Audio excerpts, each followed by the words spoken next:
SF6 circuit બ્રેકરની કામગીરી સમજાવો. તો SF6 એટલે કે સલ્ફર હેક્ઝાફ્લોરાઇડ ગેસ. આ ગેસ ઇલેક્ટ્રોનેગેટિવ પ્રકારનો છે જે ઇલેક્ટ્રોનને ઝડપથી શોષી લે છે. તેથી જ્યારે આર્ક ઉત્પન્ન થાય છે ત્યારે ગેસનું એક બ્લાસ્ટ આર્ક ઉપર નિર્દેશિત એટલે કે ગાઈડ કરવામાં આવે છે. આ ગેસ દ્વારા ઇલેક્ટ્રોનને શોષી લેવામાં આવે છે અને સાથે એમાંથી સ્થિર નેગેટિવ આયન ઉત્પન્ન થાય છે. એના લીધે માધ્યમની ડાયલેક્ટ્રિક સ્ટ્રેન્થમાં ઝડપથી વધારો થાય છે અને આર્ક ક્વેન્ચ થાય છે એટલે કે શાંત થાય છે. નોર્મલ પરિસ્થિતિ દરમિયાનમાં ફિક્સ્ડ અને મૂવિંગ કોન્ટેક્ટ એકબીજા સાથે ક્લોઝ સ્થિતિમાં હોય છે, જેના કારણે બ્રેકરમાંથી લોડ કરંટ પસાર થાય છે, જેને આપણે રેટેડ કરંટ કહીએ છીએ. ચેમ્બરની અંદરનો SF6 ગેસ મીડિયમ જે છે એ ઇન્સ્યુલેટિંગ મીડિયમ તરીકે કામ કરે છે, જે લાઈવ ભાગોને કોઈ પણ લીકેજ કરંટને અટકાવે છે, જેથી કરીને બોડી પર કરંટ ના આવે અથવા તો કોન્ટેક્ટની અંદરમાં ક્યાંય લીકેજ ના આવી જાય. હવે જ્યારે સિસ્ટમમાં ફોલ્ટ થાય છે ત્યારે સર્કિટ બ્રેકરની ટ્રીપ કોઇલને પ્રોટેક્ટિવ રિલે દ્વારા એનર્જાઇઝ થવા સારું સિગ્નલ આપવામાં આવે છે. હવે ઓપરેટિંગ મિકેનિઝમ એ સ્પ્રિંગ ઓપરેટેડ હોય, ન્યુમેટિકલી ઓપરેટેડ હોય અથવા તો હાઇડ્રોલિકથી ઓપરેટ થતી હોય, જે મૂવિંગ કોન્ટેક્ટને ફિક્સ કોન્ટેક્ટથી અલગ કરે છે. હવે જેમ જેમ સંપર્કો એકબીજાથી અલગ થવાનું શરૂ થાય છે તેમ તેમ તેમની વચ્ચે એક આર્ક સ્ટ્રાઇક થાય છે, કારણ કે કરંટ જે છે એ આજુબાજુના આયનાઇઝ હવાના અથવા તો ગેસના પાથ દ્વારા વહેતો રહે છે.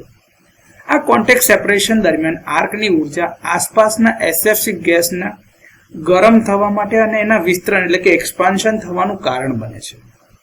આર્ક ચેમ્બર અને નોઝલની ડિઝાઇન એ એવી રીતે કરેલી હોય કે આર્ક રિજિયન એટલે કે આર્કનું જે ક્ષેત્ર બન્યું હોય એમાં SF6 ગેસના ઉચ્ચ દબાણવાળા જેટને તમે ગાઈડ કરીને અંદર જવા દો. તમે જોયું તો ઉપર ઇનલેટ હતું, ત્યાંથી અંદર જતું હતું. ગેસ ઉચ્ચ દબાણથી નીચા દબાણવાળા વિસ્તાર તરફ વહે છે અને આયનાઇઝ્ડ કણોને દૂર કરે છે, કારણ કે ઇલેક્ટ્રોનેગેટિવ પ્રકારનો છે એટલે ઇલેક્ટ્રોનને શોષી લઈને નેગેટિવ ઇમોબાઇલ આયન એટલે કે નેગેટિવ સ્થિર આયનો બનાવશે. SF6 ગેસની ટાંકીનો વાલ્વ ખુલે છે અને ગેસ 14 કિલોગ્રામ પ્રતિ સેન્ટીમીટર સ્ક્વેરના દબાણ સાથે ચેમ્બરમાં પ્રવેશ કરે છે. SF6 ગેસના ઉચ્ચ દબાણવાળા ઝટકાને કારણે આર્ક ઠંડો થાય છે અને તે આર્કમાં રહેલા ઇલેક્ટ્રોનને શોષી લે છે અને સ્થિર નેગેટિવ આયનો ઉત્પન્ન કરે છે. SF6 ગેસમાં મજબૂત ઇલેક્ટ્રોનેગેટિવિટી હોય છે, જેનો અર્થ એ છે કે તે પ્લાઝમામાંથી મુક્ત થતા ઇલેક્ટ્રોનને સરળતાથી શોષી લે છે. આ ભારે નેગેટિવ આયનો બનાવે છે, જે વાહકતા જાળવવા માટે જરૂરી મુક્ત ઇલેક્ટ્રોનની સંખ્યાને ઘટાડતા જાય છે અને આર્કને ઝડપથી ઠંડો કરે છે. વાહકતા ગુમાવે છે અને પ્રવાહ ઝીરોમાંથી પસાર થતા ઓલવાઈ જાય છે. એટલે કે તમારો જે ઓલ્ટરનેટિંગ કરંટ જ્યારે નેચરલ ઝીરોની નજીક પહોંચે છે ત્યારે આર્ક ઓલવાઈ જશે, એકદમ ક્વન્ચ થઈ જશે.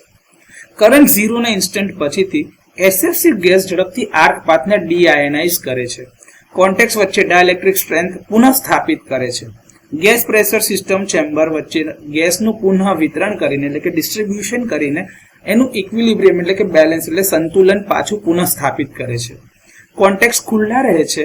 ખામીયુક્ત ભાગ એટલે કે જે તમારો ફોલ્ટી સેક્શન હતો એને બાકીની આખી હેલ્ધી સિસ્ટમથી અલગ કરવામાં આવે છે. ફોલ્ટ ક્લિયર થઈ જાય અને ગેસનું દબાણ સામાન્ય થઈ જાય પછી બ્રેકરને ફરીથી ક્લોઝ કરી શકાય છે. વાલ્વ જે છે એ તમારા સ્પ્રિંગ દ્વારા ઓપરેટ થાય છે, એટલે કે એને ઓપન ક્લોઝ કરી શકાય છે અને ખાલી થયેલ SF6 ગેસની ટાંકીમાં ફરીથી જે આ ગેસ બધા જે જનરેટ થયા જે એક્ઝોસ્ટ હતા એ ગેસને ફરીથી એકત્રિત કરવામાં આવે છે અને તેને ફરીથી પ્રોસેસ કર્યા બાદ ઉપયોગમાં લઈ શકાય છે. તો આ રીતે SF6 પ્રકારના સર્કિટ બ્રેકરની કામગીરી લખી શકાય.